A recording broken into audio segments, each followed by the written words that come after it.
Guys, tignan nyo naman tong wall decor na nabili ko. Guys, ang ganda nito. Maganda to sa mga kwarto nyo o kaya sa salas nyo. Ayan o. Tatlo na to guys, nakaset na to. Ano to? 40 cm ata to. Basta ito yung pangalawang size yung kinuha ko. Hindi to, hindi to ganong malaki. Yung medium size lang siya. May kasama na siyang pandikit. Ayan. Tapos, safe na safe siya. Doble-doble yung kanyang bubble wrap. Ay, ito na siya. Tatlo to eh. Tatlo.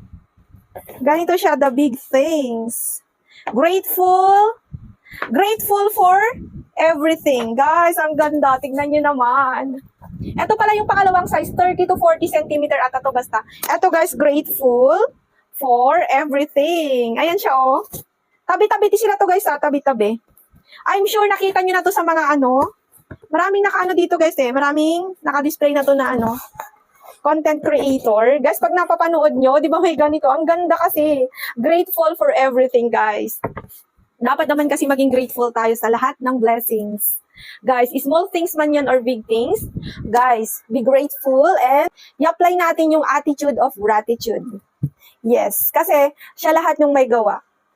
Yes, si God po talaga. Plano niya lahat ito, kaya maging grateful for everything. Guys, ang ganda nitong wall decor na to. Kung gusto niyo to guys, andyan lang sa Yellow Basket, mag-check out na din kayo.